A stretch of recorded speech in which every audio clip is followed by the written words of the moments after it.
welcome to the Bikepack Adventures podcast. I am your host, Chris Panaski.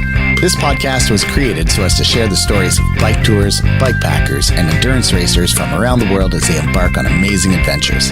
Through their stories, you'll be able to learn the ins and outs of bike travel. You'll get insight into various countries and cultures, hear fantastic stories of their journeys, and through both mine and my guests' experiences, you'll learn about the pros and cons of specific gear, bikes, and bike setups. If you're new to bike travel and considering going on an adventure, I hope the podcast provides you with that extra little bit of motivation to make it happen. All right, it appears we're back, but with a bit of a delay. So welcome back to the Bikepack Adventures podcast for episode 5 of the Unpacking Bikepacking mini-series. In the first half of the series, Carl and I talked about some of the more macro aspects of bikepacking, covering topics such as what bikepacking really is, routes, bikes and tires, packing systems, and gear strategies. This week, we're going to be diving into some of the finer aspects of bikepacking, which can have profound effects on a successful adventure, but which are not as immediately noticeable. So in episode 5, we're going to be talking about all things food, water, and resupply, sharing our own personal experiences so you can hopefully avoid some of the mistakes we've made along the way. And there have been a lot. Oh, yeah. This mini-series obviously wouldn't be possible without Panorama Cycles. Thank you for your confidence in us.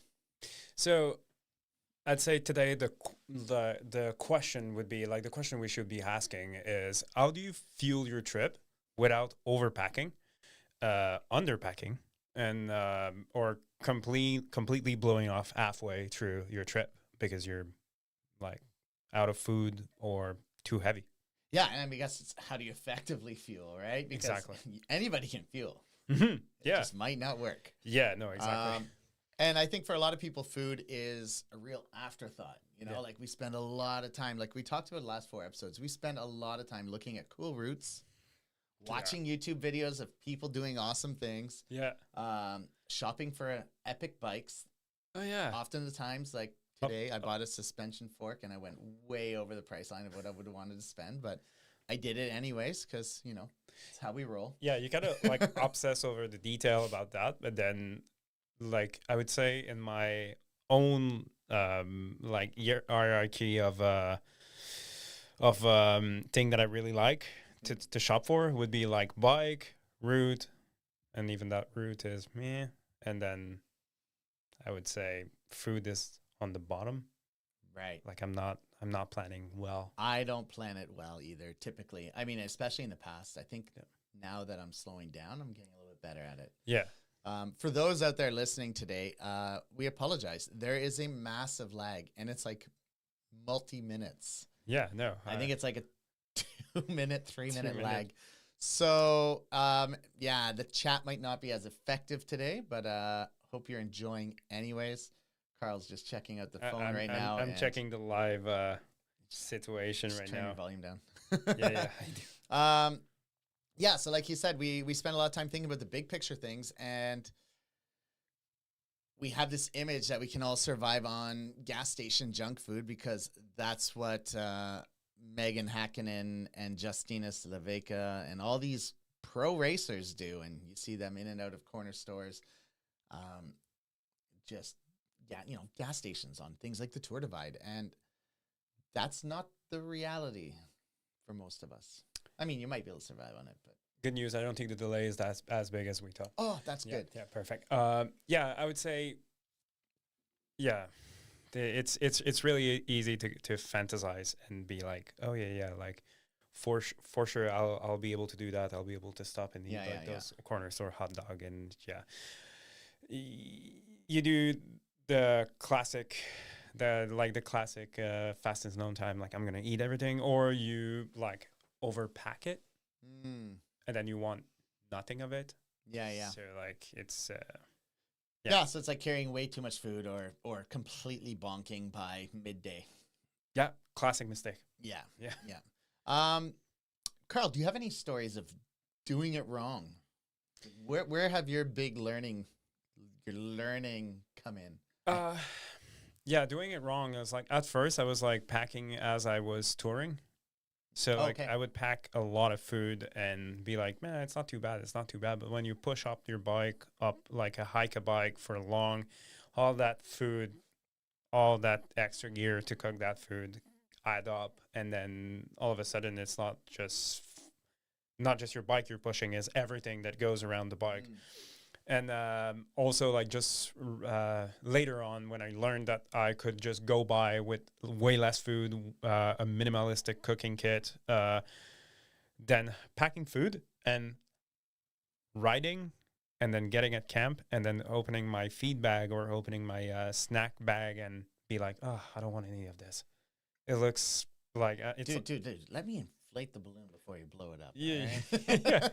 Yeah, but I know what you mean. I Yeah, know what no, you're saying. it's you're just all of a sudden you have like 6 bar of chocolates, and it's not because like you ate those before or all day. It's not even like palate fatigue. It's literally just, I don't feel like eating this at Yeah. the moment. I would eat a real meal, or I would eat something that is palatable, Yeah, not yeah. just like glue chocolate.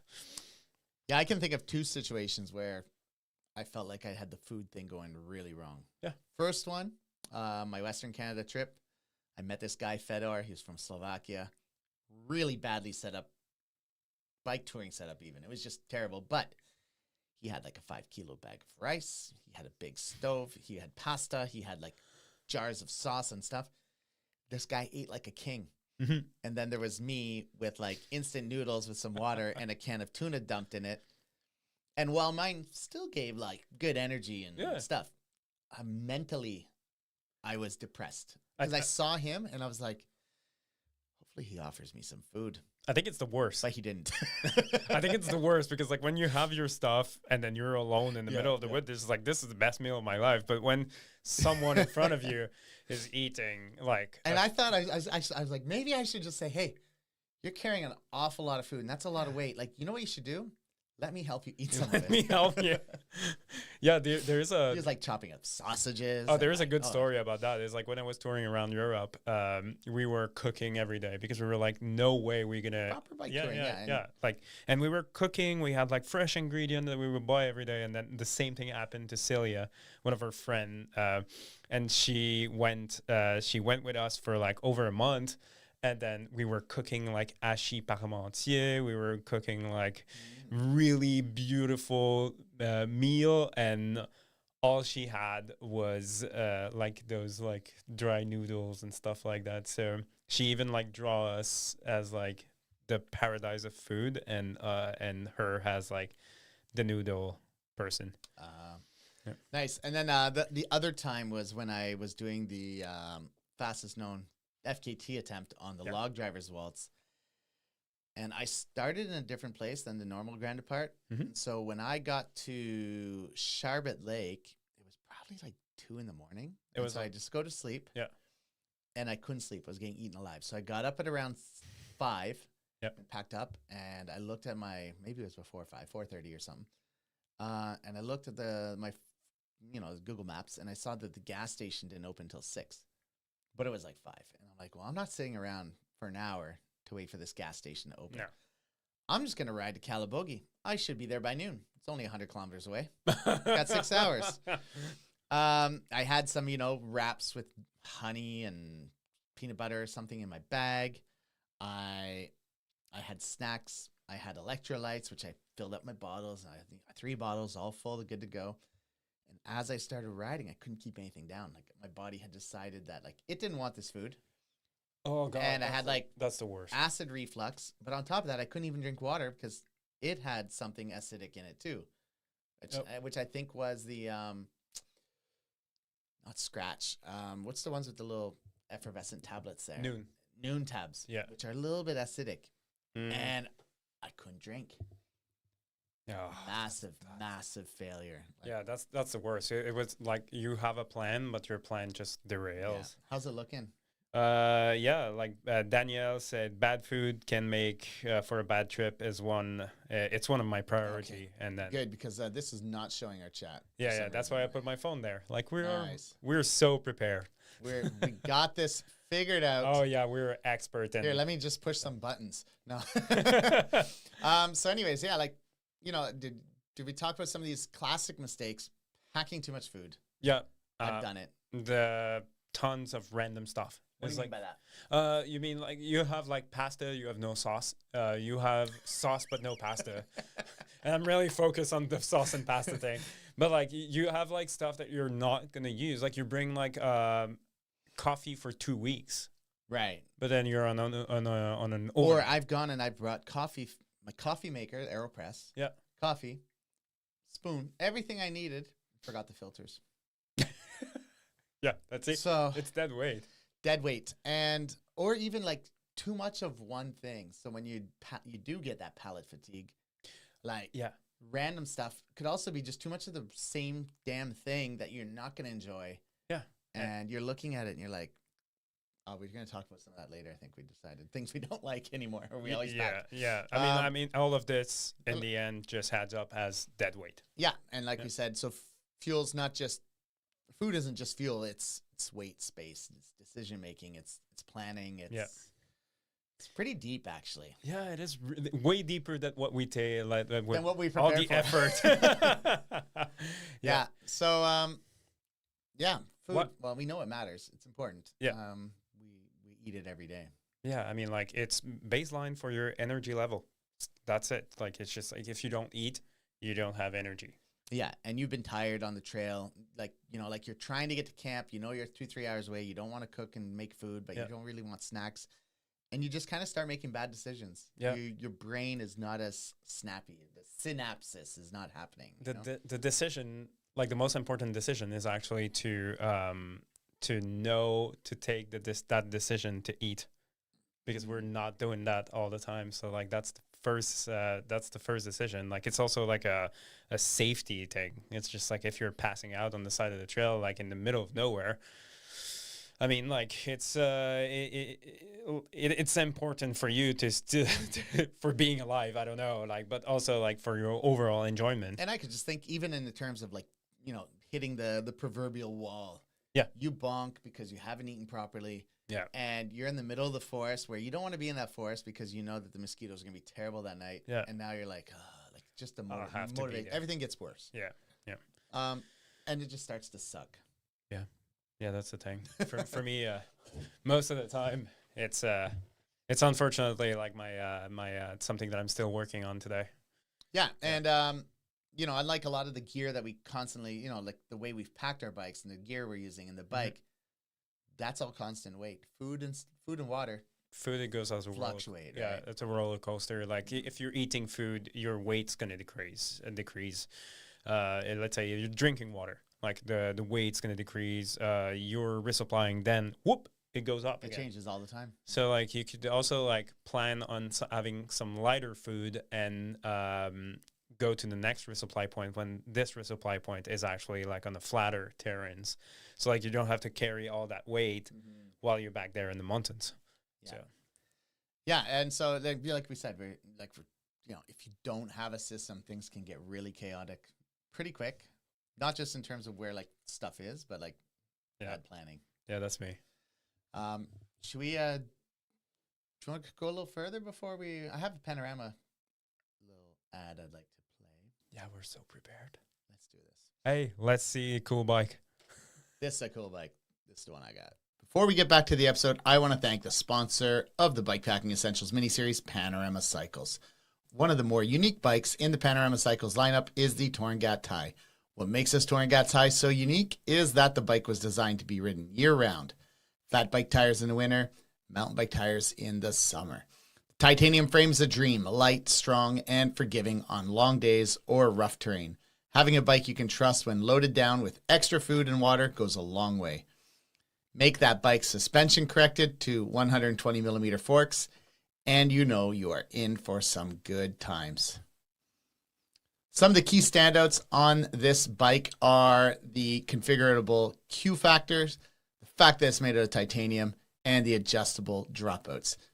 The geometry and stability allow you to carry gear safely while focusing on line choice, pacing, and strategy, rather than constantly worrying about losing control.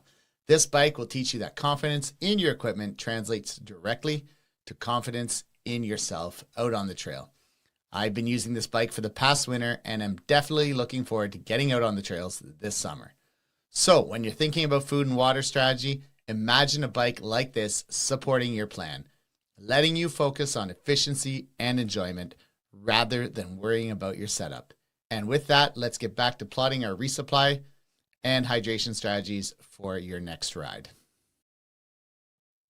All right, and we're back. So let's talk food strategy and what we bring with us. Anything in the chat first? I know you just stuck your phone away. Yeah, sorry, I'm the keeper of. But yeah, like, what is your general food strategy these days? You know, what have you been rolling? But no, but I would say, like, in the chat, this is really important. Old woman cyclists say, I have a very limited capacity to eat junk food.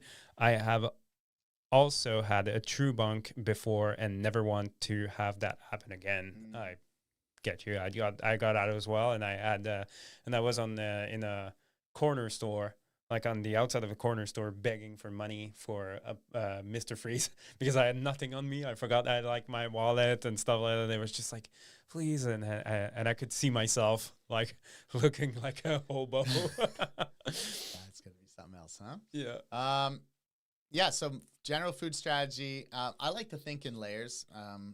You know, ride food, stuff you eat while you're riding. Okay. Yeah. Right. So that's quick access. Yeah, the one that you can grab.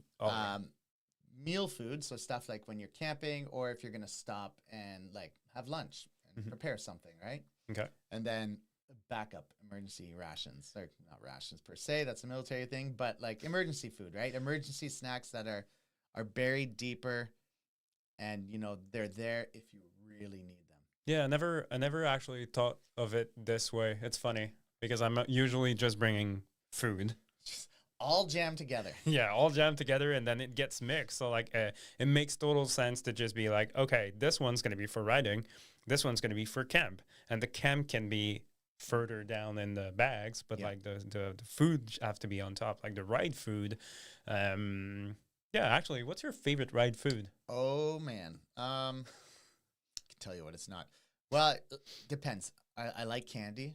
Okay. So.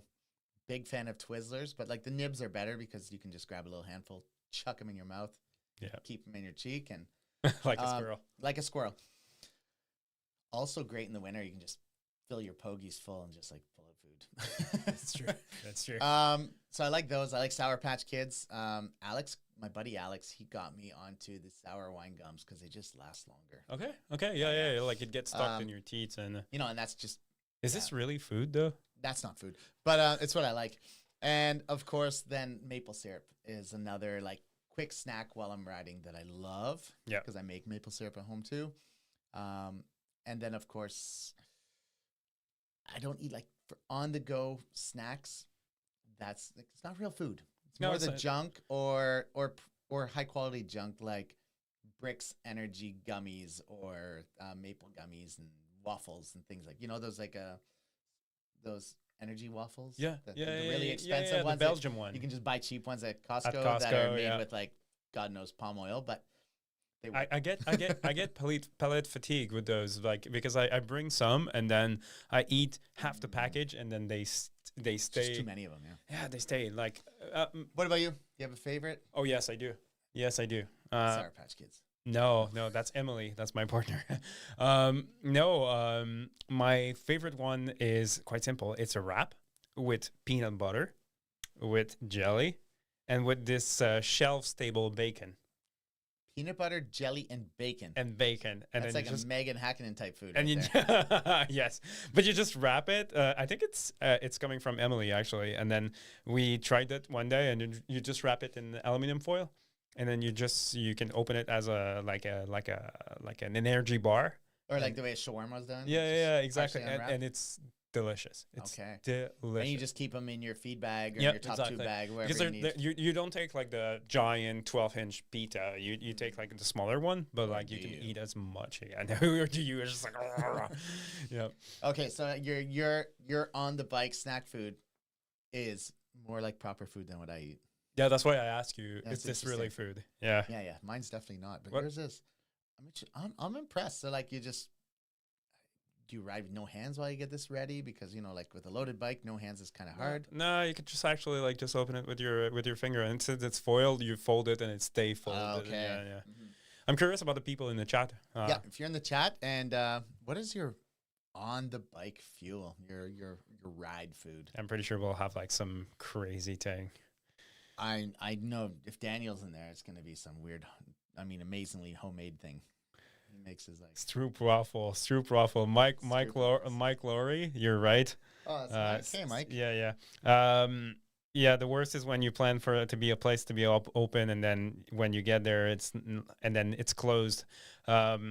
Actually happened to me. The Sylvania Lodge, I think it's called, on the Log Driver. Yep.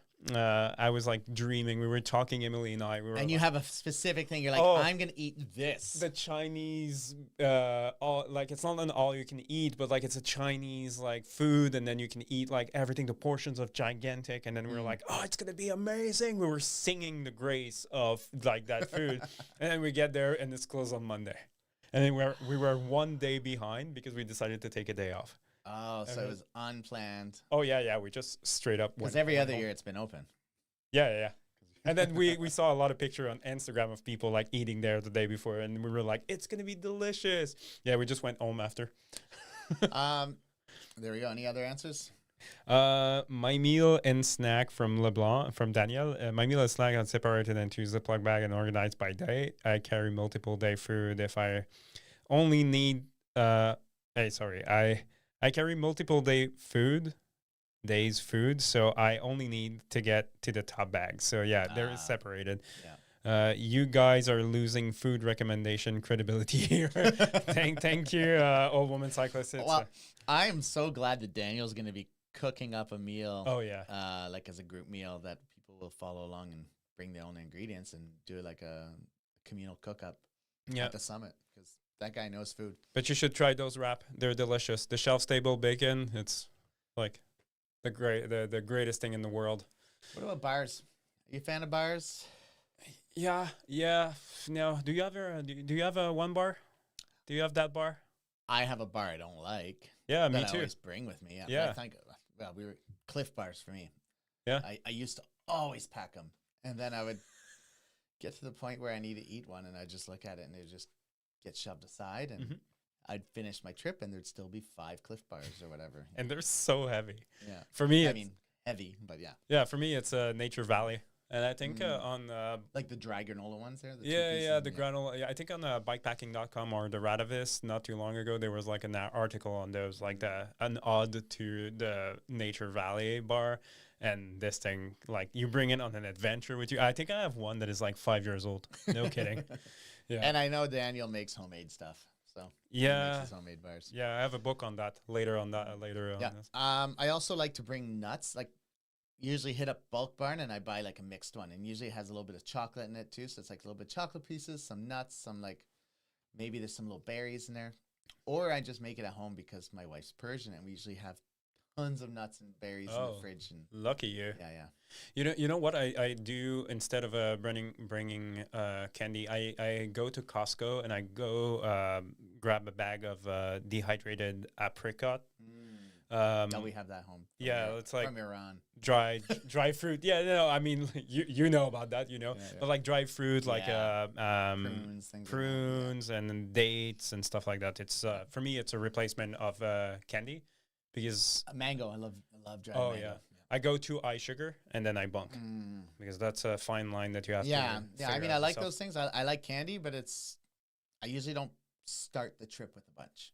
It's something I pick up as I go, as I like start to get tired of other things, like the nuts and the dried fruit. You just need something that's like have a kick. Yeah, and there's something they make in Iran, which is, well, we all know fruit roll up, right? Like pure sugar and some kind of flavoring that's stuck to some kind of wax paper thing. Yeah. In Iran, they blend their fruits that they grow on their trees and they put it on their roof in a baking pans. Oh yeah. And they dry it out. Yeah. And then it becomes like a thick leather of fruit. Yeah. So we always have a ton of that as well. So usually I'll bring a few pieces. That's good to know. That's good to know. I will get some from you. Yeah. We usually have a lot of it. That's amazing. I am also a big fan of energy gels and gummies. nowadays I'm more towards the maple flavored ones. So like, Yep. I mean, if I bring my own maple syrup, that happens a lot. But I like the brick stuff because they have like the salted raspberry. They have some flavors that have extra salt and they're flavored, so you don't get like so tired of just maple syrup. Do you do your own gel? Yeah, I have one of those little Do you- squeeze bottles. Okay, but do you because like I Oh, like make actual make gel? yeah. No, I just pour maple syrup in it. Yeah, okay, but like you said bricks, but what I do is actually I have a lot of maple syrup at home because we're Canadian, and I put some maple syrup and a pinch of salt, Okay. and that's it. And I just go, and this is my gel. Because I love the taste of maple syrup. I never grow tired of it. So like for me, it's like I've heard of people doing stuff like that and like adding like ginger powder, things like that, just to get that little spike, Yeah. or just to flavor it up a bit, Yeah. or salt for sure. Caffeine. Some people put like powdered caffeine and to make like caffeinated energy gel. It's no different than what a company does. yeah, I never thought about that. Yeah. Oh wow. I tried it once. Cool. I think I got it wrong though. I was freaking tripping. And of course, honey's also a good one. So there's a few companies that are making honey energy gels, right? Oh wow. One's out of Canada. I think they're out of Quebec or something. I forget, but Oh, they make. I'll look it up. So yeah, this is basically meant to be stuff that you can eat with, quote unquote, barely stopping or like without stopping at all. Yeah, if you have to dig for those kind of thing, you won't eat it. Yeah. And now's where Daniel's gonna really pipe in camp food. First. Yep. Sorry, it's a little hard today because the chat's not showing up on my studio app. I gotta stop moving around because this camera just. So you mentioned Daniel, and Daniel commented that I There we are. On the bike, I like my weird Artac biscuits. Biscuits. What is that? Like two parts flour, 1 part coconut oil, 1 part oats mixed with whatever I like for taste and bake on low temp. It sounds like newspaper. You know what I think? Here's what I'm thinking. We really need to go bikepacking with Daniel. Yeah. Next It's trip. only a few hours away, a couple hours away. It looks like delicious newspaper. Mike said like shoot out to Matt Katie recipe book. We're gonna get there on that later. Don't worry. We have our sources because we're not expert. Yeah, exactly. Let's talk about camp food a bit though. I think this is also really important. Like how you go about choosing whether you're gonna cook proper food, make something instant, or just pound some junk food. Yeah. You know what I do. Yeah. What about you, Carl? What type of camp food do you usually eat? Really, I like to try everything. So like it really goes in like it's mostly I'm actually in this episode with all my art because usually it's how much weight I want to carry. Like if it's like an overnight, I don't care. I'm gonna bring like the cook pot and everything. Yeah. But if it's like an overnight or like a 3-day trip that I know that I'm gonna have to carry a lot of food, yeah, I think it's trip dependent more than. Oh, that makes sense. So like if it's a long trip, you need to be smarter. Yeah, if I cannot resupply, it's not gonna be like it's like our overnighter last year. I actually brought a can of like, what was it? It was like a stew.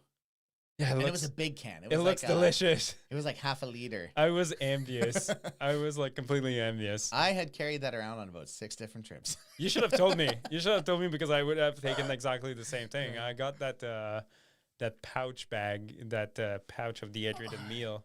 You had bought a dehydrated meal that you didn't realize is not just dehydrated.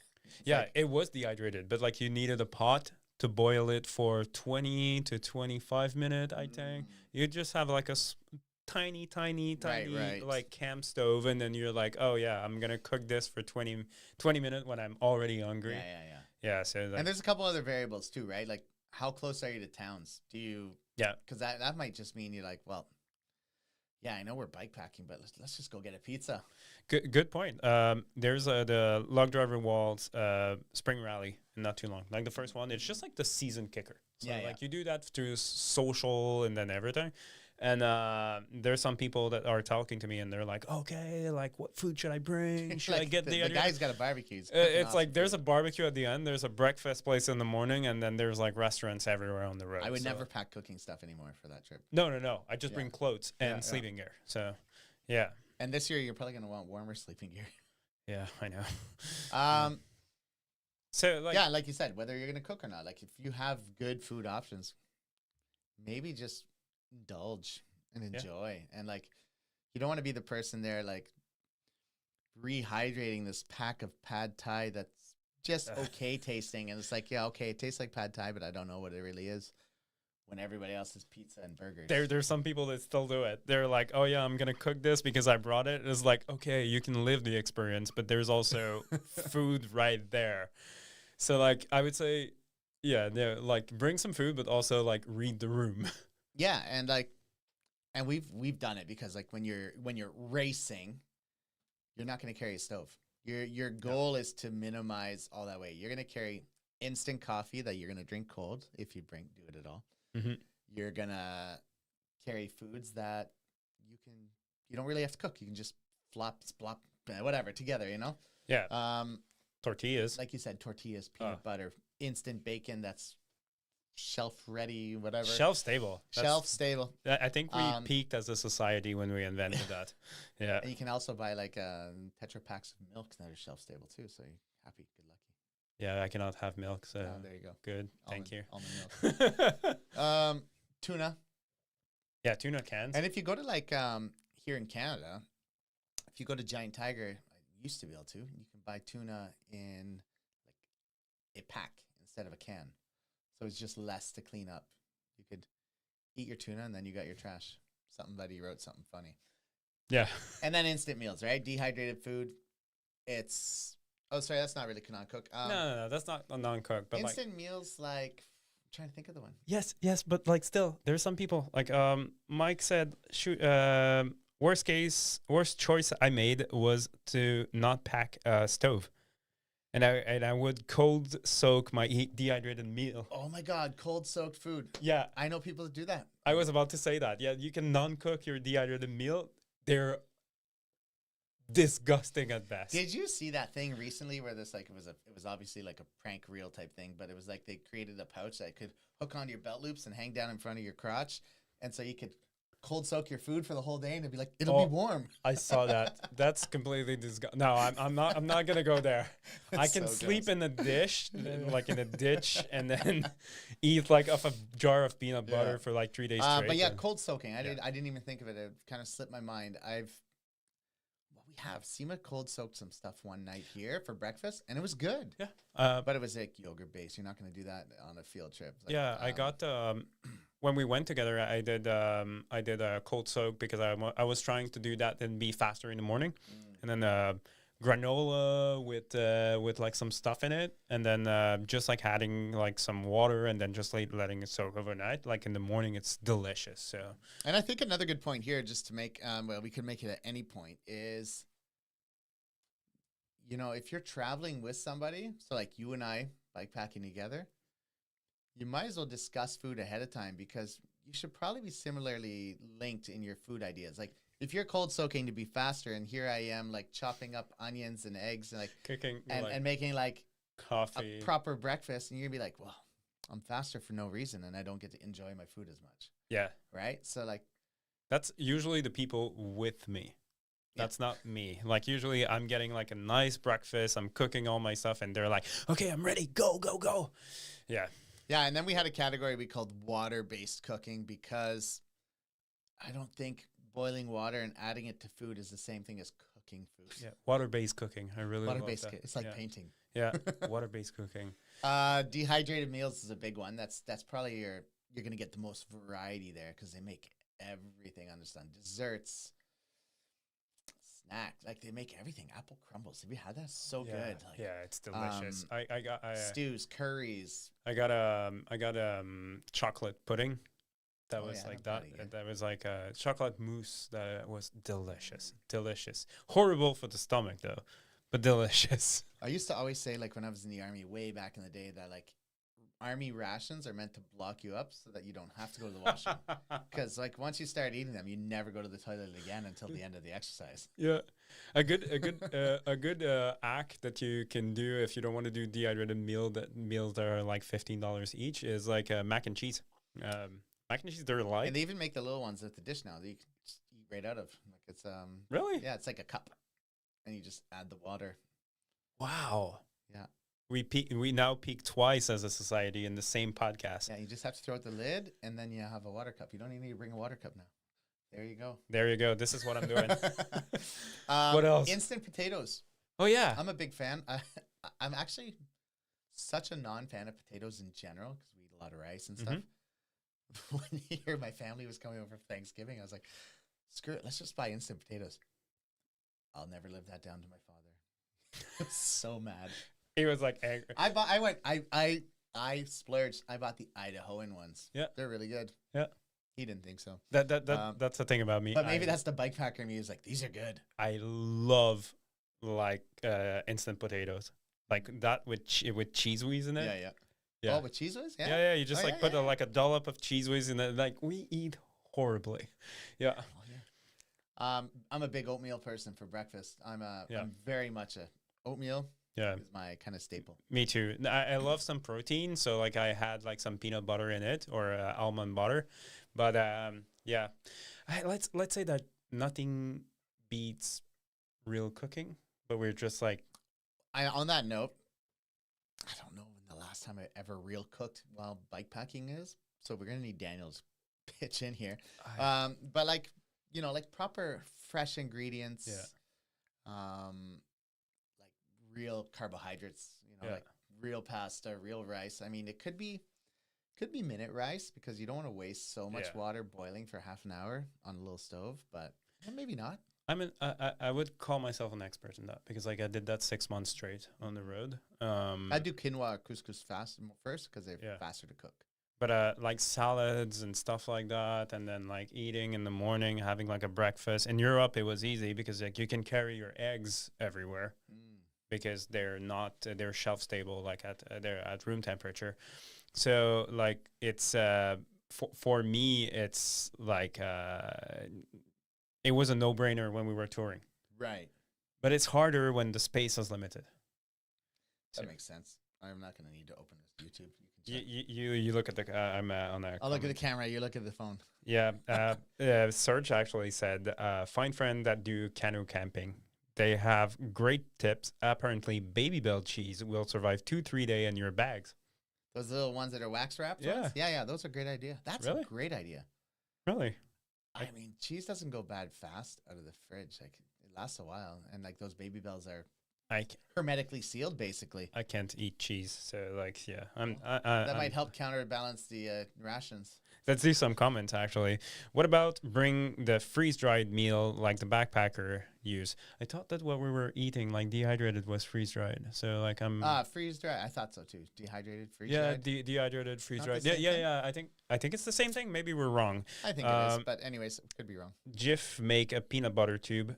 That's great for space and tortilla. No kidding. Wow, Serge, you make a peanut butter tube? Is that like Giant Tiger type thing or something? Serge, you need to tell us in the chat where we can find that. And Serge, get in the car. Come here right now. Yeah. Yeah, no, that's... he lives 15 minutes from here. Oh, no, I didn't know that. Yeah. When I go to restaurant, old woman cyclist, when I go to restaurant, I always grab the mini peanut butter and jam package. Yes, guilty of that as well. Oh, man, funny story. We were... Nima Khalkhali, when he cycled across Canada and stuff, he reached our house. He's a buddy of mine already. We took him to Nordic Spa as a day treat. Yep. And while we were there, so we spent like $100 for him to go to Nordic Spa because we knew he didn't have the money. He's bikepacking, right? Yeah. And we're there having coffee, and he starts opening up the milk packages and drinking them all. And we're like, dude, you're in civilization now. You don't have to do that. If you want milk, I'll buy you milk. Yeah, old habit sticks. Like they stick so really fast. So yeah, now we can talk about some of those recommended books. Mike mentioned was it the Bikepacker's Cookbook he was talking about, Matt Katie's? Yeah, very good book. There's also another one that's more recent called the Bikepacking Cookbook, and it's by Sam Rice. Yeah.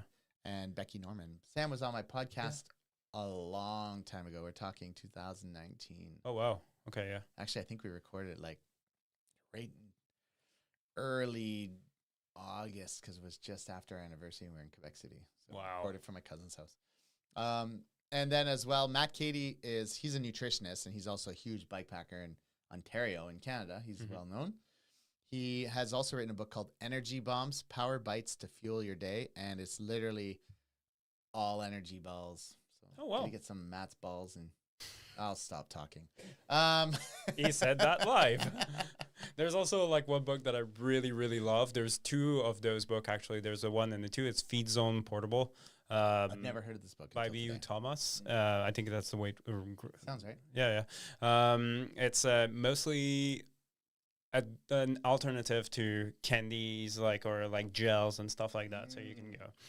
I may even add one if you can find it because it's quite a rarity nowadays. It's Tara Allen, which her and her husband at the time they went around Europe and Africa and all around the world for like 2 years and a half straight, and she wrote a book about it, and it's called Bike Camp Cook. And I have two I have two of those books, and seriously, it's because it was written. You bought two of the same book? Yeah. Okay. Just because I wanted one, and then I wanted to gift one, and then I forgot ADHD. Okay. Yeah, but she wrote it as she was on the road. So it's cool. really touring, and then also in the moment. You won't have milk. Here's what you can use instead, and it's mostly antifreeze. No, I'm kidding. Interesting. Yeah, if you have any good books, good recommendations, please feel free to add them. I know that Daniel LeBlanc was looking at the Bikepacking cookbook, by Sam Rice. And he was really surprised that how many vegetarian meals they had that are proper. It's not just like cook this, but ditch the meat, you know? Yeah. So he was quite surprised. That's really, really cool. And and then emergency food. This is something I never really considered in the sense, except I've raced the Wendigo and you always had to have emergency calories. Okay, yeah. So it was, if you're doing the 50K, I think you had to have 2 bars. So of course I brought a couple of those Cliff bars out of my locker that I knew I would never eat. If you were doing the 100 or 200K, you had to have 4 or 6 of them. You had to have like X amount of calories for emergencies. Is it more like a racing thing, or? Well, in this case it was, because it's like, if you need to eat that, you're not really caring about whether you officially finished a race and have your calories and you say, I finished legitimately, because you're now in an emergency situation. So you don't care about saying, oh yeah, I finished, here's my calories, I didn't use them, right? To be honest. It's like, I finished, I ate my calories, I'm alive. Yeah, right? to be honest with you, all my food is emergency food. So yeah, there's that, right? So there's there's a amount that you should carry.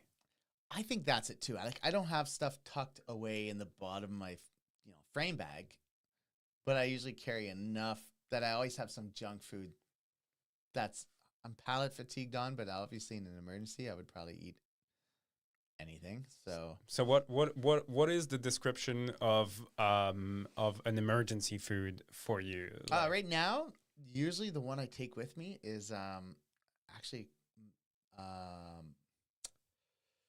had a couple of them. I have one left. It's Grind Energy. They make a peanut butter, honey, nut, and stuff mix, and it's like a pouch. Okay. 700 calories in this thing. Oh.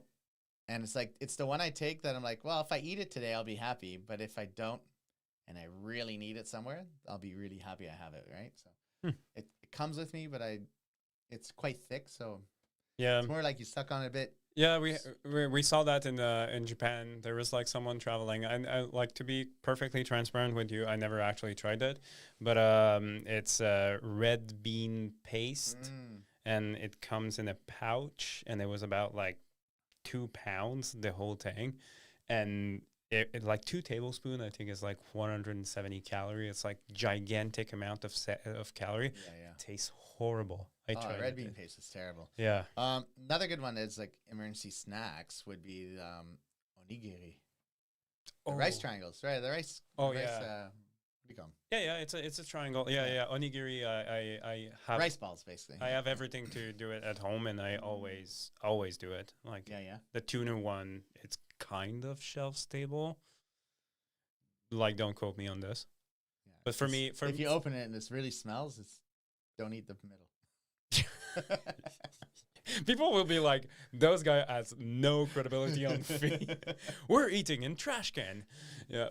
Well, there is that. Dumpster diving is a great. Yeah, dumpster diving. Yeah, actually. I wouldn't do it here, but Scandinavia. Yeah. Yeah. So that's a great point. You just carry what you carry, but you always kind of know something's there, right? Mm-hmm. I think it's not a bad idea to have something that you maybe stash a little bit lower in your feed bag or a little bit further down in your top tube bag, just where you can have that. Yeah, it's not really. It could be an extra meal, but for me, it's mostly just like an extra bar. Okay. Yeah. Just to buy yourself some time, right? Yeah, exactly. Yeah. What would not constitute emergency food? Red bean paste. Red bean paste. Yeah, it's so heavy. I guess anything bulky is. Yeah. You don't want your emergency food shouldn't be something that you also need emergency water to cook. Yeah, exactly. Somebody once told me that his best emergency food was those freeze-dried eggs. Freeze-dried eggs? Yeah. Like pickled eggs? No. Okay. Like dehydrated eggs. So like you can buy like dehydrated eggs for the morning. Yeah. And he was keeping like a pouch of that he just like reduced. Okay. And then he would just like put that in his mouth and then drink water. Yeah. And there would be like a boost of protein, and then he would eat like candies with it, and then he would just like. You can actually buy now at Costco. They have dehydrated the peanut butter powder. Oh yeah. They got the big jar of that. And I've had it. I have that. I never had that one, but I had another brand that I would add to protein shakes. Yeah. It's really good. Yeah, for protein shake, it's delicious. For and also overnight oatmeal, dehydrated peanut butter. Yeah. That's perfect. Has like on your toast, it's disgusting. I don't like it at all. You're never gonna get the consistency happy. No. It's like watery or powdery. Right. Yeah. Where are we at? I guess that's kind of covers food. Yeah, that's food. Like If next. anybody has stuff, do you want to check that real quick? Yeah. What's We're gonna next? move on After? to water. Oh yeah. H2O is good. Yeah. Tubes are available at Loblaws and even on Amazon. So That's peanut butter Loblaws. tubes? Yeah. Old woman cyclist. Stolen food just tastes better. Stolen food? I Yeah. agree. Steve actually said, bring squeezable container filled with pure maple syrup to supply you with the carbs and you need while riding. Yeah, that's what we do actually. I just had a pinch of salt as well, and it turns into like a gel with electrolyte. More on that later. Danielle I think he's a little bit like me. I don't carry emergency food, as in a 5-year-old Cliff Bar in my frame bag. same as you. Instead, I just make sure that I have 2 extra meal than when I'm planning to get to my next resupply. I'm curious about those meal Danielle, because like for me, I wouldn't bring 2 extra meal. But there's a lot of time that. But man, when I've had an extra meal that night, and I'm like, oh my god, I'm gonna have a second dinner. That's a good day. Yeah. But sometimes I came many times from a bikepacking trip with an extra meal. So like I would say this is like unintentionally like. You know what? I think something I'm gonna start carrying with me. Japanese curry pucks. You know, like you get the Japanese curry, and it has like 2 sections of 4. If you just break one up, and you have 4 of them, and you know that you need like 170 mils of water. Man, you make an instant curry. I just thought of this, and it's going to change my life. We peak as like humanity peak for the 3rd time. See, so anybody who thinks I absolutely don't eat well at all, we need to do that. One day I will. We need to do that. You remember Panorama did like the ambassador like ride in the winter, and again I couldn't make that one. They did poutine. We should do curry in the middle of the wood. Yes. Yeah, next goal. Just 2 more. Old woman cyclist said it's expensive, but I found dehydrated hummus. Dehydrated Hummus, yeah. I'm gonna try that. Hey, I'm learning as much as you do tonight, people. Just throw some in your mouth, swish some water around, throw in a carrot, and you're good to go. Untapped as different flavor maple syrup packets. I love their flavored stuff. I think I mentioned it, or I was going to. Yeah. Oh, wow. Untapped. So does Brix. So does Brix is delicious. Several companies have. But it's mostly maple syrup. Yeah. Yeah. I think Untapped is the one that makes the maybe Bricks does too, salted raspberry, and Yeah. it is so good. Bricks do it as well. Divine. It's so good. Yeah. Um, Hey, let's go swimming. all right, let's talk go. water. Yeah. Is it important? Yeah. No, totally important topic. I mean, but it's also heavy. So if you're carrying too much, you're carrying too little. Like There's no such thing as dehydrated water. you can't dehydrate. Yeah. We should have started with always carry 5 gallons of dehydrated Yeah, water. exactly. It's heavy, but it's critical. Yeah, it's yes, completely situational. Every situation is different on how much you need, what you should pack. And like on that note, I'm very much a 2 to 3 bottle person when I'm out bike packing. You know, like without exception, like almost always. But if it's 40 degrees, you know, I'll usually have like a waist pack or something. I'll have a place to throw an extra bottle. Okay. Or if I buy a Coke, like you gotta have somewhere to carry it. So like I want to have an ability to carry more, but I usually carry 3 bottles, and then I go from there. You know? Yeah, I'm the same. I 3 bottle with an extra room for something else. And now that we've said that, we can skip this whole section. Yeah, exactly. So I guess the idea is like capacity, how much you can carry. Yeah. Versus how much access you have to water. Yeah. Right? Because if you're, you know, if you have tons of access, you don't need to carry a bunch. You don't need 5 gallon if Exactly, like you're in the right? city. Yeah. Like I've seen some pictures and posts on some bikepacking groups and where somebody has like 13. They're like, I can carry 13 liters of water. I'm like, you can, do you though? Like, and if you do, I hope you have a reason. Like, I hope you're not cycling from here to Kingston and be like, I got 7 liters of water. I mean, I'm good to go. Like, there's a documentary by Ewan McGregor that he was like crossing Africa by motorcycle. Yep. And all of a sudden there's a guy passing by, and he's on the bike, and he has like buckets of water on the bike, and he's just like, oh, I'm self-sufficient and I'm bringing all my water, and they're like there with their big motorcycle, and everyone's like, we're in the middle of nowhere, and this guy goes by with his buckets of water. I think there's also a balance. Like if you have too much, it's a lot of weight. You're working extra hard. You're sweating more just to carry that extra water, right? So you gotta the balance. It's like water is like gear. Like it's yeah, and I think a lot of people think about more the capacity aspect. They don't think about all the refill points, right? Yeah. Like it's not as obvious. Yeah, it can be intimidating at first. I would say, like, I had the idea that we need to talk about where to carry water. I think we covered it in a previous episode, but just to rehash it, Carl, you're the expert. I would say frame bag. If you have a bladder, water bottle in the main triangle, fork mounted bottle, or under your frame. Feed bag. I really love Nalgene in the front, like in my feed bag. Now I'm like the Collad ones are made to fit Nalgene's. Exactly. Are most most feed bags fit no, Nalgene's? no, not all of them. Some of them. Have you seen this? Is it Second Wind? The one that Ioana made last year for me. No, she made me like a 2-liter frame bag. Oh my god, that's like made out of like waxed canvas. A stem bag. And embroidered into the Canadian Shield bikepacking. Oh, that's beautiful. Beautiful. No, Brendan made it so the Callan made it so like you can put like straight up an Nalgene in there. Yeah. But I also love the Specialized. They make a Aki version of their Purist bottle, and then they're 1 liter. So so it's just a really big. And you know what's good? Bidon, yeah, you know what's good? You can put it in the regular water bottle cage. Right. So right. It's the biggest size that you can get in a water bottle. So that's just Specialized makes those? Specialized made those, but they're sold at Canadian Tire because they're Aki. Oh, interesting. Yeah. Oh, I never thought about that. And the last one would be Camelback. So like Camelback can, and that's whether it's the backpack, the waist pack, or it's in a water bag. bladder. Yeah, it's a bladder, right? Yeah. Makes sense.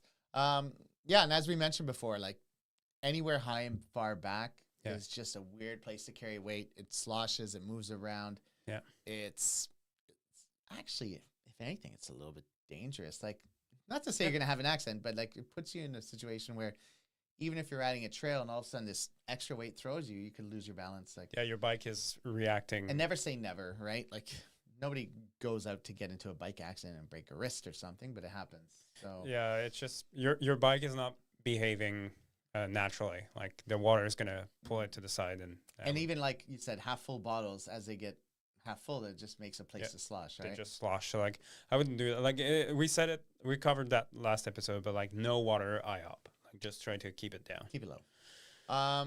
What about water treatment? Do you carry a filter? Yes, always. Always? Yeah, always. I often forget. It's so light. I mean, I pack it. I'd say 90% of the time. I would say 90% of the time. I say always, but it's not always. But like it depends where I'm heading to. Always when I need one. And always when I need. I mean, like if I'm going towards Gatineau Park, I won't. But if I'm heading towards Frontenac, I will, because there's no water source or anything. Right. But it's so lightweight nowadays that like going without, it's kind of like there's like 1 inch cube of extra space. I'm just gonna like put the water filter in it. Yeah. What about you? You carry one?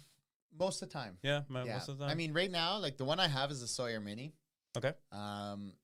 There's a few other big brands out there though. The Canada and Be Free. I've used. My buddy Serge, who was in the chat earlier, he has one. Yeah, that's what I use. Really great. That's what I use. Really easy. They make a heavy duty version now. So the bag doesn't blow up? The bag is actually way stronger, because in Japan mine punctured and then it was like spraying water like a fountain. You can also hook it to a bottle, right? To like use it with a plastic bottle, but then it doesn't no, not this one. No? Okay. No, you can put it on certain Nalgene, but not all of them. So like you can put it on the Camelback, not the Camelback, but like the MSR bladder. You can put it on this one, so like you can like filter a large amount of water. Okay, cool. But not everything. No. Right.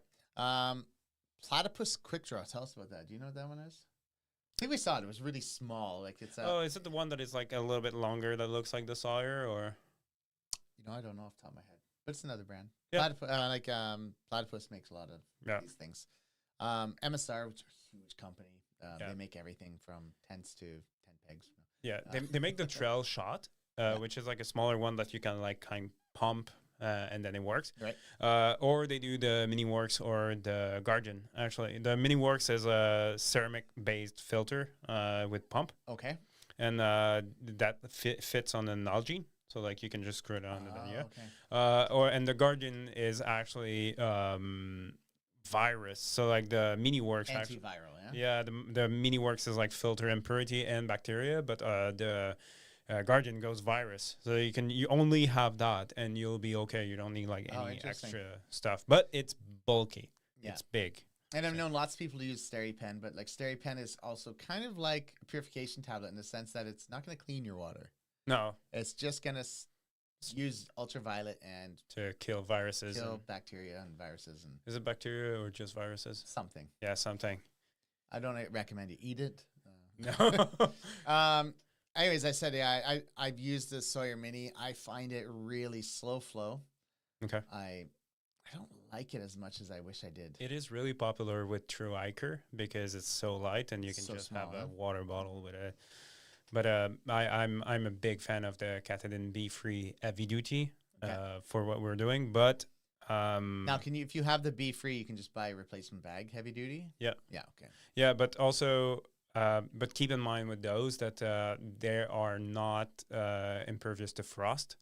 So like in the winter, you'll have to keep it against your body. Right, You'll have to unroll it. You could break it. Yeah, I broke 2 in the winter just because of that. Oh, okay. Yeah. Interesting. Like the filter. I'm a big fan of, and I know you don't like this one, but purification tablets. And really often, I just fill up in as long as it's fast enough flowing that I can get clean water. Yeah. Clean looking water. I just throw a purification tablet in it, wait a half hour, and then I'm good to go. I do it too, but I really like to filter water because like the Be Free is like so fast anyway. That's just like, I'm just gonna do that. If there's moss, you just need toothbrush. You don't even have to worry about toothpaste. That's disgusting. No, I don't mind if I like myself. I just want clean water. Yeah. Any chats there? Yeah, absolutely. I was expecting this one actually. Do you guys carry a live straw or tabs for backup when you're in the backcountry. It's like, So the Sawyer Mini has a little straw that you can go right on it. okay, yeah, so. the Catadin Be Free, you can also drink straight from the Catadin Be Free. And the tabs, we also like, I always bring tabs. You always bring tabs. I carry, Danielle said, I carry an MSR trail shot for filtering. It's a really popular one. Yeah. It's kind of slow for me, but Okay. like it worked well. It's like squeeze by squeeze. Yeah, and for carrying water, I rely on my Apidura 3-liter bladder in the frame bag. Yeah, I have one of those as well. Then Is when that the one that's triangular shaped that goes in the bottom? this goes at the bottom, Is yeah. that 3 liters? 3 liter. You Oh, can it's get huge, 1.5 or 3 Yeah, liter. Okay. More on that in a second, actually. Then when I pass the last gas station before camp, I fill up an extra bottle to get up to 6 liters, so I can cook, clean, etc. So like probably 3 Is other. that Daniel? Yeah, that's Daniel. Like he's well equipped. Emily LaFleche, who's this person? No. She's a very nice person. Yeah, mine survived in the winter because it was in my sleeping bag against my buddy. So like talking about like the cat Oh and yeah, be free. yeah. Yeah, keeping it in your sleeping bag will save it through the night. Like, does it? I mean, if it does get frozen, just don't mess with it, right? No, yeah, like I mean, like if the water, if you can like blow in it and then it goes the other way. Purge it, right? No, but if you blow in it and it goes the other way, that means like it's broken. Like it shouldn't go a certain way. Okay. Or air shouldn't be able to go through it. It's not like the Sawyer Mini where you purge it by going. No, yeah. You can you can just rinse it by sloshing it, but like bladder. I would like to just you know what? Like, let's talk about that later. I will explain. Right. I will explain I think we're coming up on it. Yeah, I will explain my 8 for bladder. So yeah, we were talking like about water sources, like because I'm very much a purification tablet type person, so it's important I find a good water source. So that's like moving water is essential. For me, that's a given. Yeah. Rivers, lakes, streams, garden hose, like a well-run garden hose. It's not super warm because it's just gross, but those are sources of good water. A garden hose, obviously, I would not even use a purification tablet if. Probably, but no. There's a guy on the BT. Very rare that you would need to. There's a guy on the BT that just gave us like water from the O's, and it's so far into the BT that you're not even thinking about purification tablets. And meanwhile, bad sources are typically still water, so like puddles, swamps, ponds. The PSB. Ponds, PSB. Ponds mainly because beavers, like they love to build dams, and like beavers. Yeah, I don't know for sure. No, but I know beaver water's bad. Yeah, like there's beaver fever, so like I don't want to know how to get it. I just want to avoid it. Yeah, stale water, just stay far away from it. Yeah, I mean, unless it's an emergency. Like, what was that? I forget what we were at school just the other day, and kids were talking about like, I forget how it came up, but water, how essential it is, and they're like, "What do you do if you have no water?" I said, "Drink your pee." I was like, in a life or death, and they're like, "You can't do that." And these are grade 4s. They're like, "You can't do that." I'm like, in a life or death situation, I guarantee you will. I'd choose that, but that's okay. That's what one kid said. I'd rather die. So yeah, I'd rather die. I don't think you do, but yeah. One thing that people actually don't think about when they have like they filter water and everything is once you get to a place that you can get like new water, like a fresh source of water, just dump what you have, or if you have like a water bottle, dump it over your head at least. Oh yeah, you can do that as well. Oh yeah, unless it's winter. Oh yeah, but seriously, like you don't want to keep that water for too long in your water bottle. Like if it's been 2 days, like just dump it and then don't drink this thing. It will taste like plastic or old water. That's true. Yeah. Now that we've talked about all the bad things about water that we can remove with filters, let's add some good stuff. Yeah. Are you like do you like to add stuff to your water? Yeah, I do. You Yeah. What's your Noon, but mostly the one that I love the most is Scratch Lab. Yeah, I'm a big fan. It goes really well. It's really light. Yeah. So like it's just a hint of flavor. It depends which one. Like that high fructose one. Oh, the meal replacement's different, right? But like in terms of like electrolytes, I find Scratch is very light. Yeah. It's very easy. The recovery powder is also like delicious. Yeah. Like I said earlier, the Noon ones I find a little bit more, because of the effervescence, maybe a little bit more acidic tasting, where it's probably not bad most of the time, but if your body's not reacting well, like it was awful. Yeah. And then we already mentioned maple syrup Yeah. as a supplement, but it's really good in water. You can put it in the water. It's You know, delicious. the first time I ever had that was in northern British Columbia. I was at 90 Mile House, I think, area. And there was this big log cabin. It was a Quebec restaurant. Quebecois guy.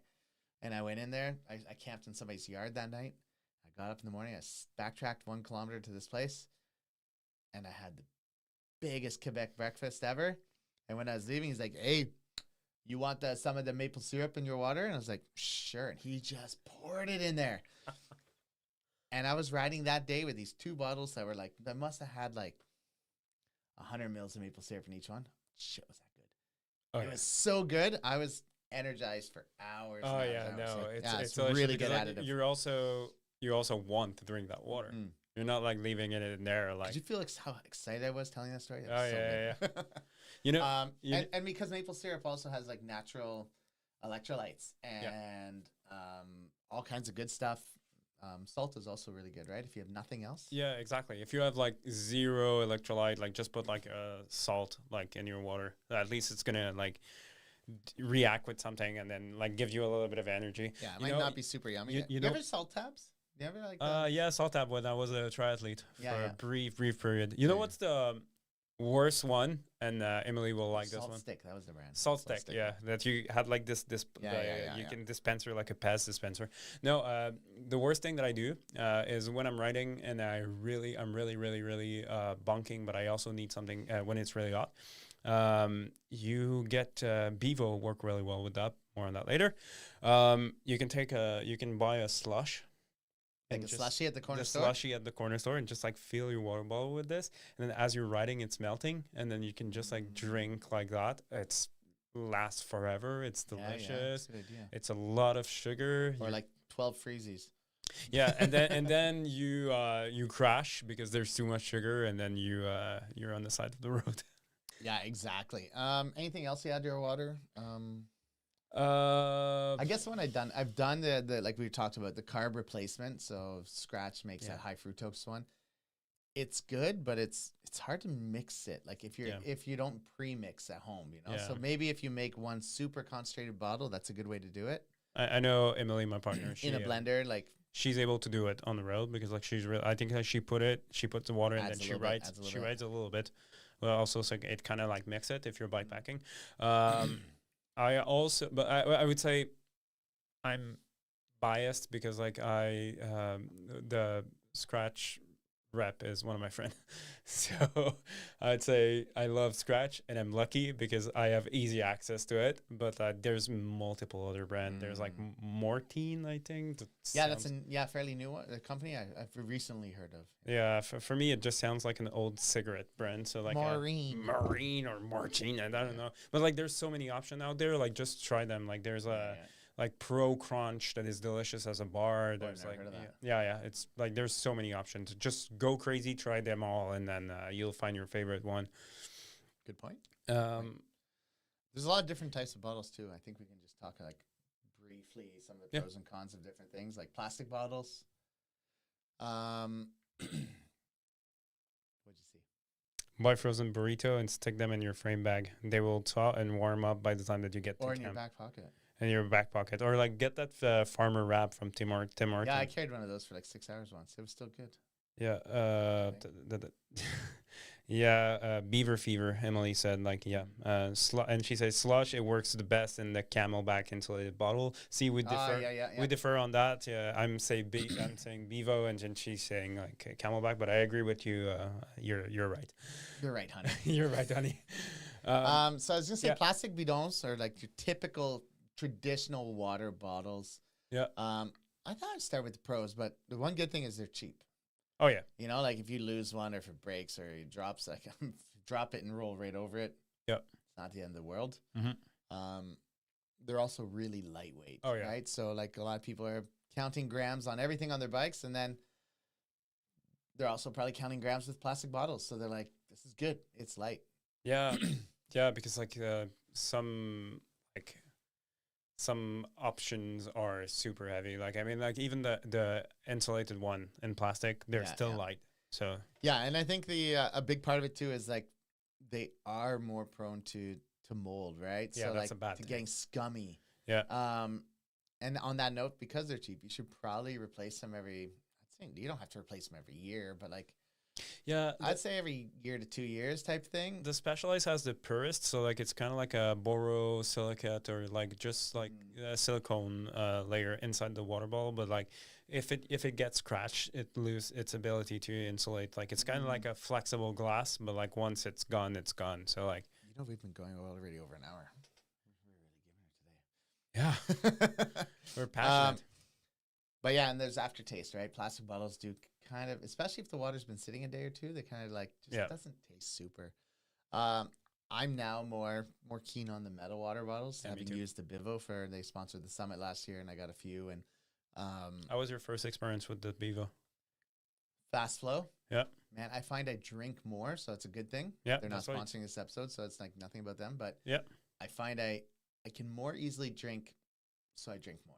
You know what's my feedback? Mm. On many people, what their feedback is I had to stop on the side of the road because I waterboarded myself. They flow so well. Yeah, Like yeah. it's just incredible. Like for me, you don't have like to be like, oh, I'm gonna squeeze my water. Yeah, yeah. It's just like it drinks naturally. So There's like, no aftertaste, so like stainless steel doesn't leave a flavor, right? yeah, And you said there's a titanium bottle out there too, right? titanium from Camelback. But Camelback. it has a heavy as a metal one, so Oh, okay. I have two of those. But the good thing about that one is I think you can also just throw it in the fire to sanitize it because it's titanium. It's never going to melt. Never tried that, but I I was will. reading a thing about it, yeah. Oh. Or boil water, put some water in it, and It's insulated. I think it would explode. maybe it keeps the cap open. It's Yeah, upright. but they're expensive. That too. It also keeps the water cold or hot, Oh yeah, depending what you put in there. If you want to put like, I've known people to put tea and then just drink tea all day. that's Or- what I do. that's the Bevo Triple, or was it called the Triple bottle? Whatever it is. It's the insulated one. Yeah, for fat biking in the winter. No, I only use those. Like I put like yeah, yeah. lukewarm water, and at the end of the ride, it's And the still lukewarm. nozzle and everything's silicone, so it doesn't freeze either. That has a much lower freezing point than plastic. So, Oh yeah, that's true. I never actually. expensive though. Yeah, that's what I fair. said. Like Like it's- one Bivo bottle is 3 bottles, 3 to 4. 3 to 4. Yeah. 3 to 4. So- Like those titanium one are 150. Are they really? Wow. Yeah. Okay, but I mean they'll last forever. That's the difference too. Like they're unless you drop it and roll over it with a car, Yeah. they can get scratched, they can get dented. Yeah. They're gonna be good. But they're heavier, so that's if you're a gram counter, that's definitely a Yeah. con. I think there's another one. The Nalgene, the honorable Nalgene. You have one, right? Yeah. I want to buy some for my dog. To carry on the back of the trailer this year, so I can carry a couple bigger things of water for her. Mm. Would you go with a water bladder instead? I haven't decided. Yeah. Yeah, those things for those on the YouTube live. You can get the human gear. My bottle. You can get a Yo. Bevo. You can get a human gear lids, and this thing is like you can now drink out of it. Yeah. So it's more like a water bottle, and instead of like trying to drink out of this While giant- riding. Yeah, well, like so it makes it more natural. They're indestructible. I once dropped mine like so hard, and I was like, it sure exploded, but it's still Yeah, on yeah, yeah. there. Yeah, they carry a lot of water. But you need a special water bottle cage. Yeah, If you want to put them, or you can like put the them. Blackburn. What do they call those cages there? Those The car. It's mostly cargo cage. cargo cages. Yeah, there, you can get cargo. I know Minura has one that is made for Nalgene. specific like Yeah. water bottle looking. Yeah, and then Okay. also another company that it's like, yeah, it's made for this. I think it's Okay. Velo Orange. There's a lot of option, and then also this one you can put a lot of sticker on it. So like, Lots more real estate for stickers. shoot out to Panorama. Yeah, and then I guess the last one is bladders, right? So, Yeah. you had a good one. Is if you put ice and stuff in it, you have a nice way to keep your body cool. Yeah, if Or it's cold water, period. Yeah, if it's warm, you can regulate your temperature with I think it's really good. Not necessarily like you don't have to have a Camelback, but a water bladder is good for those long stretches where you're off grid. So Yeah. you don't have to have it full to start. You just fill it when you need to, and when you're done, it's really lightweight. It's easy to carry. yeah, like those platypus bottle. Yeah, You yeah. can just like roll and put it. Exactly. Yeah, And you can stash them anywhere. yeah. Yeah, I don't, but it's not a good place to put the electrolyte Don't do mix, and it's disgusting. I don't love the frame bag bladder. I will express my aid for those because you never know when you're gonna run out of water. I think even Megan said that to me. She uses them all the time, Yeah. and she said like the only downside is you don't know your empty point. Yeah, right? yeah. So like I love to just grab my water bottle and just shake it, and it was like, oh, I'm okay until like the next one. But like once I was like bikepacking and I ran out of water because of that. So yeah, it's not for me. It's not for me. Yeah, maybe it's good if you're using that first, so then you have your bottles later. But if you're only relying on one thing, now you're pushing Yeah, I'm not a big fan. chances. Let's talk about resupply. Yep. So that was our third section for tonight because we talked about food, we talked about water, and now we're talking about resupply. About how to get all those thing. How about what? About how to get all those things. Yeah. How to get all the things. So I think Yeah. there's like three really good approaches. One is frequently resupply. So if your route has options, right? Yep. If you have that, you don't have to carry as much. You can stop less often or stop more often. Sorry, like but it's easy because it's available. Yeah. And it allows you just to be a little bit more flexible in what you carry. Yeah. For the people doing like the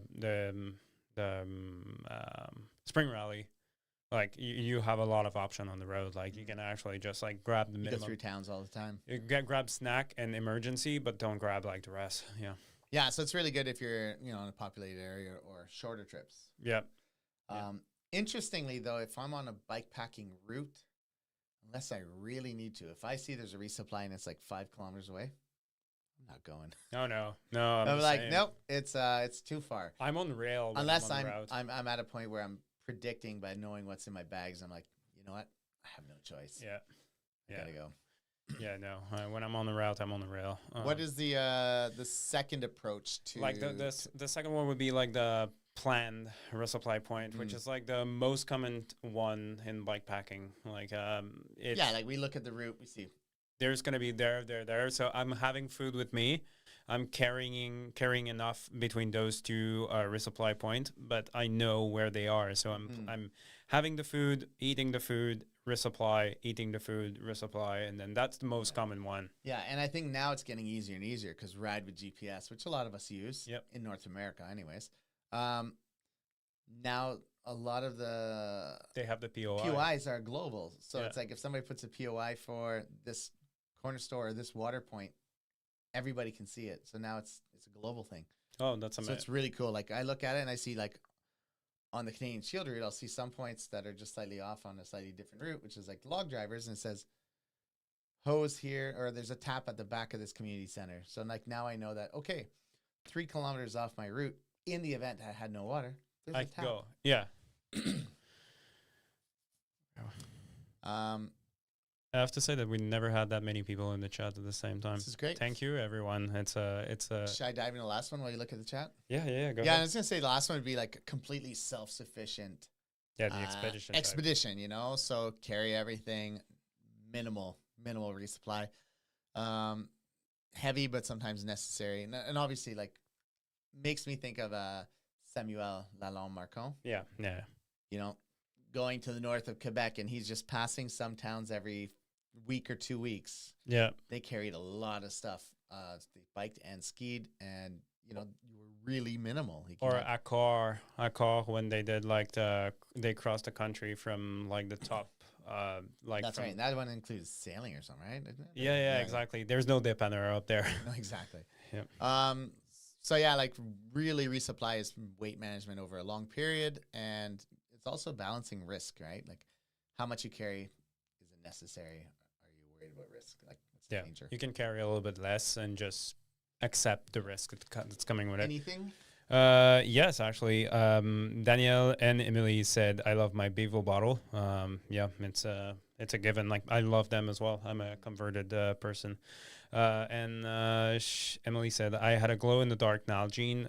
I have a glow in the dark Nalgene, and double as a lantern at night with headlight shining on it. So it's like glow in the dark. It's really cool. It's It's cool thing at camp because like you can use it just as Are a. you slowly poisoning your body as you drink that, or you start to? No. This is not like uranium. No. And it's cool because you can leave it next to your tent, and then Hey. when you go at night, you can come back. I was thinking made from 1,000 broken compasses. Yeah, exactly. And watches. What are some of the most? Let's just go through some of the common mistakes, which is like basically common Chris and Carl experiences. Yeah, Common mistakes to this whole food water resupply. I would say the main one in everyone would be overpacking food. Are you listening, Daniel? Are you listening, Emily?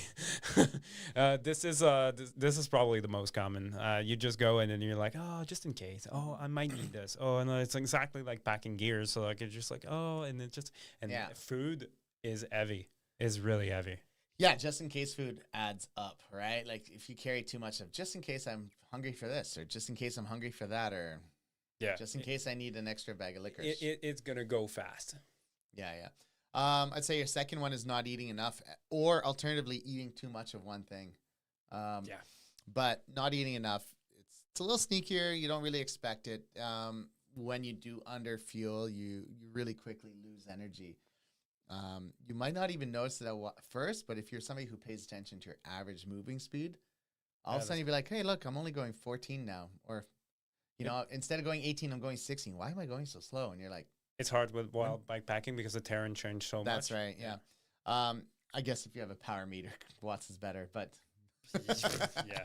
Yeah. Listen to your body. and when you're under fueled, we talked about it earlier, you make a lot easier to make bad decisions.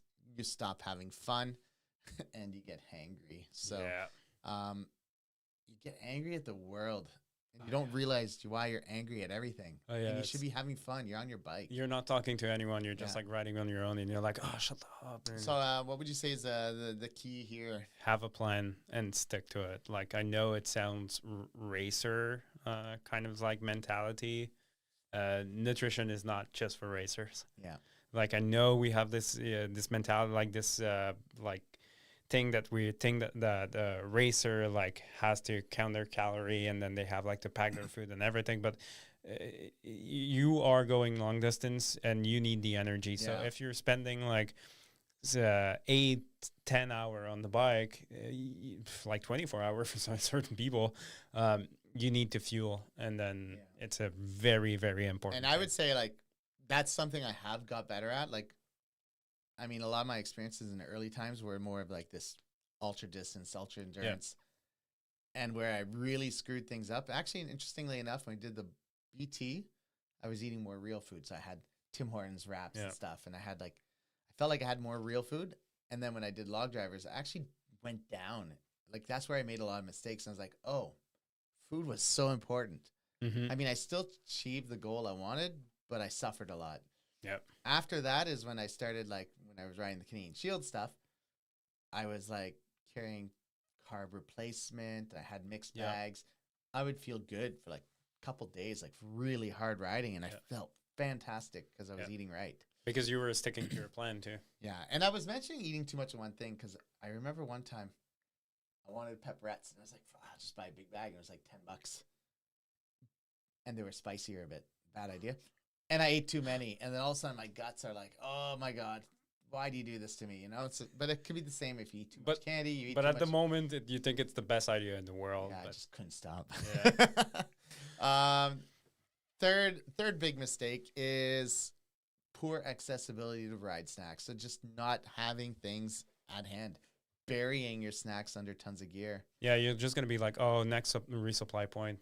And we've all done it because like sometimes I'll keep snacks on top of where my food is. If I like my cooking food, just extra snacks stuck in that, that pouch or, like 5-liter bag. Yeah. But then when I need them, they're not right there. So I got to preemptively be ready to stop and get them out. I'm getting more tactical on loading my stem bag now because what I used to do is like put more snack, and then all Just I had pile like it up. and then if you want the stuff that is under, I would never get to this stuff. So like now I'm like, And then you stop at a store, buy more stuff, and it goes on top, right? yeah, I need a wider bag, not like a deeper bag.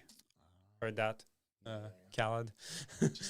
whole handlebar. Yeah, just a with whole. a little something that goes right over the stem. Yeah, with like mesh pocket in the side. I want a buffet. I don't want a bag. I like top two bags. I like the long ones. I usually keep a couple like various things at the back, and then or power banks, and then it's Just a lot of food. Yeah.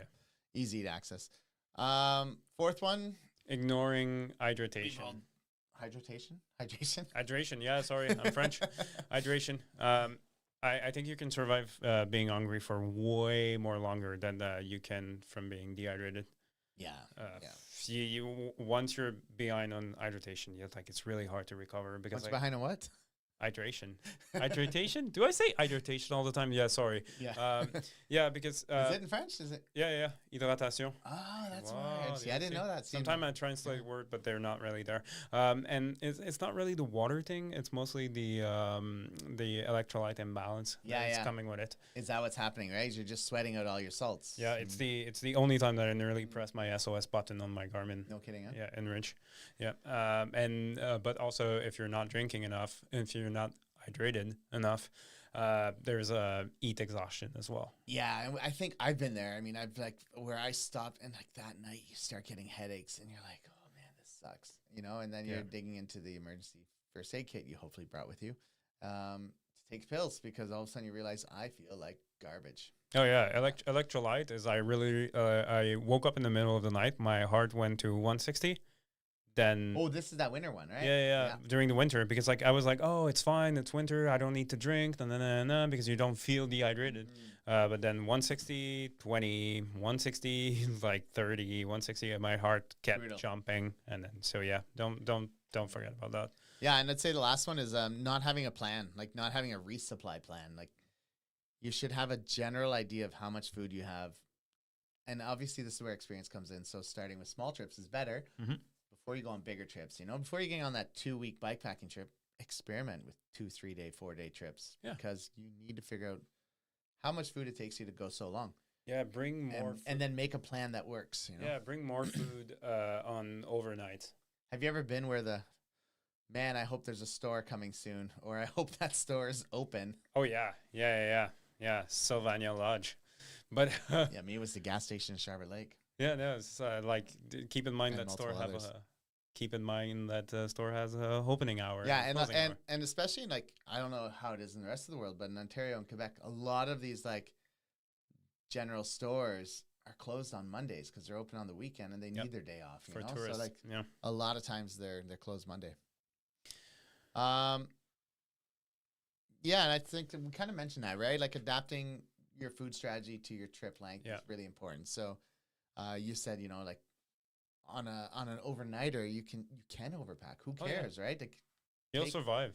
Take the whole kitchen. Yeah. No, not literally, but there's minimal consequences. It's a good testing ground. And figure out what you like, what you don't like. Yeah. What works? Do I need this big a stove or a smaller stove better? I see the spring rally as a dress rehearsal for my summer. Every time I'm just testing new stuff that I'm not really sure about that. So it can be also food and water. Yeah, because once you get those multi-day trips, you have to have a system in place for your food and water. You need to start planning. Resupply really matters, and I think those multi-day trips is where people get things dialed in. You can experiment on an overnighter, but you're not going to get things really figured out. Yeah, until you get out there. You need to get there. You need to get out there to figure it out. Yeah. After that. And then expeditions is not something I've had to deal with. I've never. No, me neither. No. Yeah. Big trips, but that's not an expedition. Yeah, Samuel would be the expert in this. Mistake in your nutrition in those kind of trip can end the trip or your life. Yeah. So. Anything closing on that? Do we want to? There's probably some mantra that we can say. All money. Food is fuel. Yep. It's weight. Be intentional about what you carry, but be smart too. Right? You have to think about it. Yeah. Water strategy really matters more than food strategy. Yeah. Food's important. Water's super important. Yeah. Accessibility to your food is it's way more important than anything else. If it's easy to eat, you will eat. If it's good, palatable, or if it's you can get it easily off your bag, go for it. Like that's the Yeah. best way to fuel. I was actually thinking another thing I really get palate fatigue to is Snickers bars.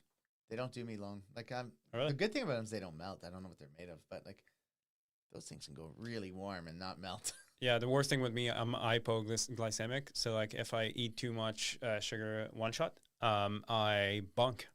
Oh, so you just really crash. Yeah, just like go in and then I crash. So like Mm. I cannot do Snickers. Yeah, resupply planning reduces stress and also overpacking. So if you plan it well, you don't have to be super stressed because you know something's coming up, and you don't also have to carry 5 tons in food. No, yeah, overpacking is like the killer of joy. Yeah, Yeah, and your I would say your system should evolve with your experience.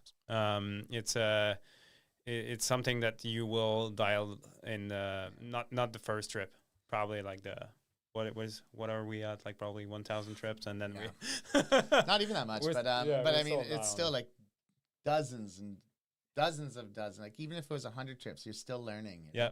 Yeah. It's really easy to treat food like some kind of afterthought, and Yeah, I and do. to like, what's the word I like to think is like to just oversimplify it. Mhm. It's not simple. Like Yeah. think of like even like having dinner at home. You're like, what do we eat tonight? It takes time to think about it, right? Like you actually have to put thought into it. Yeah. It's no different when you're on a biking expedition trip, camping, whatever. Yeah. Yeah, it's easy to eat too much or not the right stuff at all, and it's got to be something you think about. Yeah. It's like if you're not gonna eat it, why are you bringing it? Like Yeah, for sure. Because seriously, when everything is dialed, like you will feel better about what you're packing and what you're eating. You will also ride better because your bike will be lighter, and you'll just enjoy the trip more. Like in general. And when it's not that, you literally only think about food. Yeah. Yeah. That's all you think about. So, anyways, that's kind of it. As if there's nothing there. Yeah, I'll check. I hope everybody's enjoyed this episode. Actually, we had lots of discussion tonight, so it was super cool. Yep. Be sure to give us a follow on social media, or better yet, shoot us a message. You can find Carl. You can find me on Instagram, same classic fork sauce, forks_sauce, or just fork sauce. I'm on top of that. And you can find Chris where? Everywhere. YouTube, Facebook, Instagram. Just search Bikepack Adventures. It'll come up. It has the logo. And don't forget to check out bikepackadventures.ca, sorry, for a slowly growing catalog of routes, blog posts, gear reviews, all that. I fun will stuff. write something, I swear. One of these days, eh, Carl? One of these days. So obviously, and the last thing is to say this mini series would not have been possible without the support of Panorama Cycles. So be sure to check them out at panoramacycles.com. Thank you. Episode 5 done. Yeah, Are we taking a week off next week? Yeah, we're taking it. We decided to take a week off, so we'll come back in 2 weeks with the 6th episode. This actually should have been. We should have taken this week off because with the Easter long weekend, it felt very rushed. Oh yeah. Like the week went by too fast. And, Yeah, we're well prepared, but still the time flies by. Yeah. It's just like- So and because of the Wednesday thing, it too felt a little more pushed. Yeah. So next week we'll take it off, and then we'll come back to you on Thursdays. Yep. Sweet. Awesome, guys. Hope you all have a fantastic week and that the snow finally melts and we can get out riding. Peace. See ya, everyone. See ya.